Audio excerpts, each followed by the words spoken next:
લક્ષ્ય ન્યૂઝ, એક નજર, એક લક્ષ્ય. દર્ભાવતી ધારાસભ્ય શૈલેષભાઈ મહેતાએ જન્મદિવસ અને ઉત્પત્તિ એકાદશીના દિવસે કરનાળી કુબેર ભંડારી મંદિરે આરતી અને દર્શન કરી ધન્યતા અનુભવી. ડભોઈ તાલુકાના કરનાળી ખાતે આવેલ કુબેર દાદાના મંદિરે વર્ષોની પરંપરા મુજબ દર મહિનાની વદ 11 દર્ભાવતી ડભોઈના ધારાસભ્ય શૈલેષ મહેતા શોટાસ સાથે ગુજરાત બ્રહ્મશક્તિ જાગૃતિ મંચ પ્રમુખ મીનાબેન મહેતા કુબેર દાદાની પૂજા, અભિષેક, આરતી કરી ધન્યતા અનુભવી.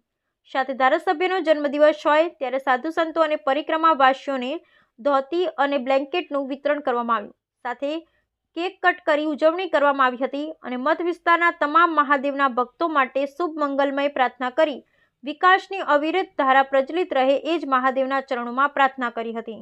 આજરોજ ઉત્પત્તિ એકાદશી, જેનો મહિમા 1011 કરો એ બરાબર આજની 11 છે. આજે કુદરતી વદ એકાદશી નિમિત્તે વર્ષોથી અહીંયા આવતો હું છું. આજની એકાદશીનો પ્રસંગ અને સાથે સાથે આજની તારીખે જન્મદિન અને આજની શરૂઆત કુબેર દાદાના આશીર્વાદથી કરી છે.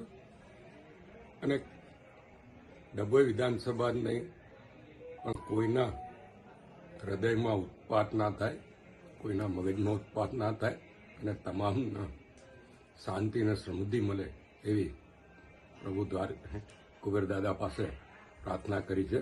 તમામનું કલ્યાણ થાય, તમામને મનોઈચ્છા પૂરી થાય. જય કુબેર.